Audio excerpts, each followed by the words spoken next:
Welcome to day 2 of the Your Sweet Without the Sweets 7-day challenge. I am so proud of you. You showed up for yourself powerfully today. You're here for day 2, ready to take sugar on. I'd love to talk about what is going awesome in your life. Let's celebrate that. Put it in the Facebook group. Let's all celebrate together. It's so much fun when we're all in there sharing everything that's going great in our lives and what we're finding out about ourselves.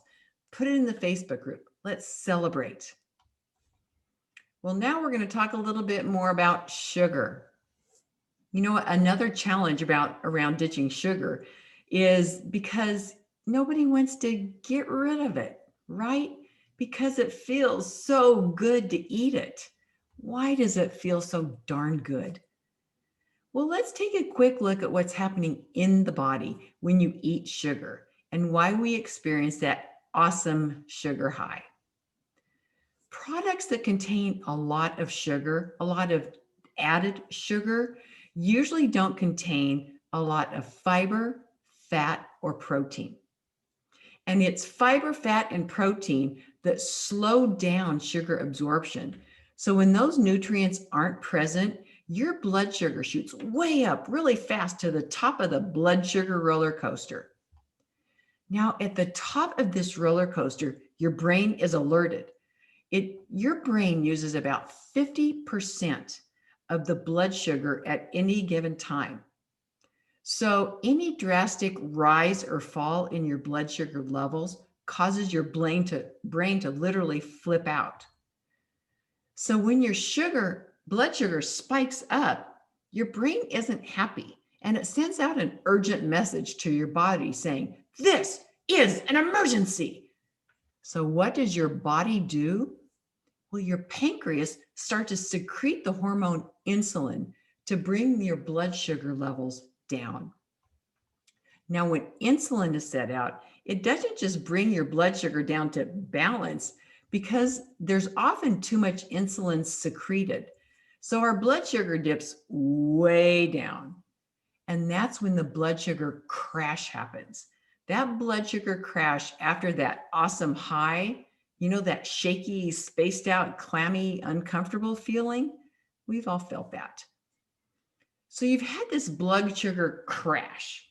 And now what does your body crave when you're down there in the middle of that nasty crash? Right, more sugar. And what happens to our blood sugar when we eat sugar again? Yep, it goes up to the top of the blood sugar roller coaster. And that is one of the reasons we start eating sugar and why we literally cannot stop eating it and crave it constantly. Because your body is trying to find blood sugar balance. And the easiest and most convenient food to restore that blood sugar balance when your blood sugar's in the toilet is more sugar. However, if we keep eating sugar, we're going to stay on that crazy roller coaster. Who's experienced this before? Come on, raise your hands. Here's a little more to the story. When we digest sugar, enzymes in the small intestines break down into glucose. And this glucose is released into the bloodstream, where it's transported to our muscles and other organs and converted into energy. The pancreas constantly monitors the amount of glucose in the bloodstream, and it releases insulin to control that. So that means if you consume more sugar than your body needs right away, it could be stored later to keep your blood sugar levels constant. Now, if all those receptors are full because you've been eating a lot of sugar already, where do you think that excess sugar goes? Yep, right on the butt and hips. That excess sugar is stored as fat. Your body stops producing any or enough insulin, or if your cells become resistant to it, that can result in diabetes, leaving your blood sugar levels to rise dangerously. And here's another not so great thing. Insulin and glucagon are hormones produced by the pancreas, and they work in tandem. Insulin's role is to lower the blood sugar levels if needed. Glucagon's role is to raise the blood sugar levels if they fall too low. So it's like a seesaw. When one goes up, the other goes down. When your body is producing insulin to bring down from the sugar high, it cannot produce glucagon. And glucagon's important because it signals the body to release stored fat to be used as fuel. Since your body is accustomed to burning sugar for energy as soon as it's shuttled out of the bloodstream, courtesy of the insulin, your body will start begging for it again. And here's something else I want you to consider. These days, many health conscious people know that their blood sugar levels go up and down on a sugar-induced high, but they don't often realize the emotional roller coaster ride that accompanies this. We feel happy and energetic for a while, and then suddenly, almost inexplicably, we find ourselves arguing with a partner or beating ourselves up in our own mind. Our moods are all over the place. Has anybody experienced that? And what else do you feel after all this? Yeah, it's not a good feeling. You feel bad for biting everybody's head off, and you're exhausted from the up and down of your blood sugar. In the file section of the Facebook page, you will find 2 helpful handouts on the glycemic index and glycemic load of foods. We'll go over those in a minute. Now, what is the glycemic index? The glycemic index of a food is a numerical unit describing how far eating a food will raise your blood sugar level. It represents how sugary the food is. The glycemic index uses a scale of 0 to 100, where 100 is pure glucose. So a food with a high GI, a high glycemic index, will cause a large increase in the blood sugar, while a food with a lower GI will not have that much impact at all. And roughly mid 50s to mid 60s in a food's GI is considered average, and above 70 is considered high. Foods with a GI of less than 55 are considered to have a low glycemic index, which has a smaller impact on your blood sugar levels. As a general rule, dried fruits, like many processed foods, have a very high GI because all of the liquid has been taken out, and what's left is concentrated sugar. So look for glycemic index on the package of packaged food, on the labels of packaged foods. It's not there on many of them yet, but some of them do have that. And you can also find the glycemic index list for common foods on the internet. I've given you the Harvard University one that has more than 100 foods, and that is in your file section of the Facebook group. So let me show you that right now on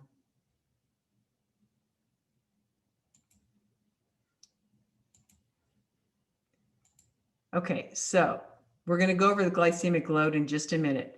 Your glycemic index, scale of 0 to 100. The higher the number, the higher impact on your blood sugar. Your low is 0 to 55. Medium is mid 50s to mid 60s. High is above 70. And here is the list that I provided in the file section in the Facebook group, which shows you the glycemic index and the glycemic load of 100 foods. We'll go over that again in just a moment when we go over the glycemic load.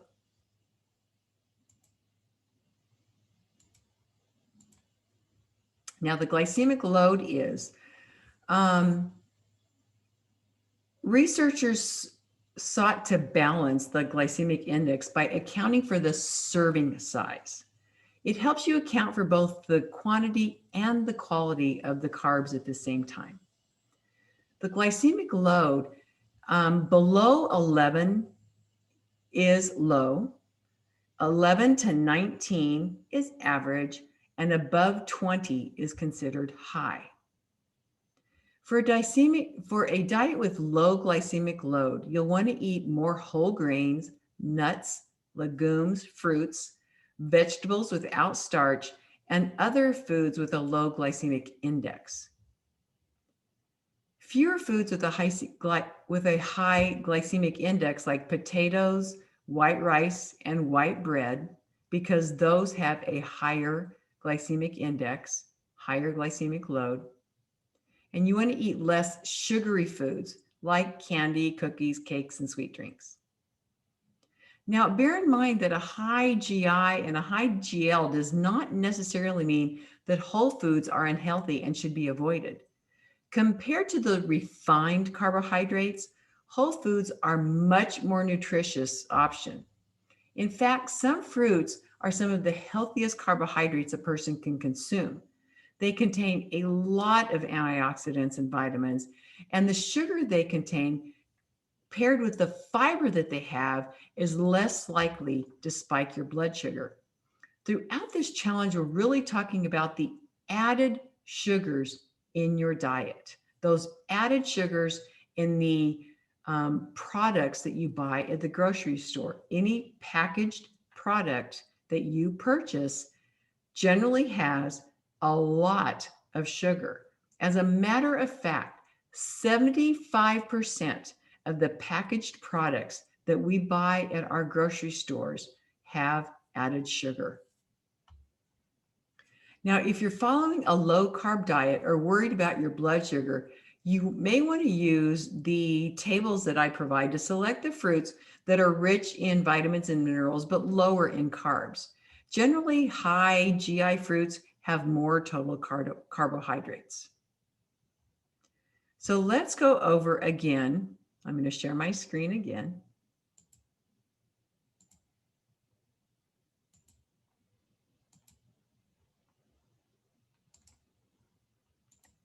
So your glycemic load balances the glycemic index by accounting for serving size, and it accounts for both the quality and the quantity of your carbs. The scale is 0 to 20. Above 20 is high, medium is 11 to 19, low is 0 to 10. And here is your list of foods again. This is a great thing to print out to have with you.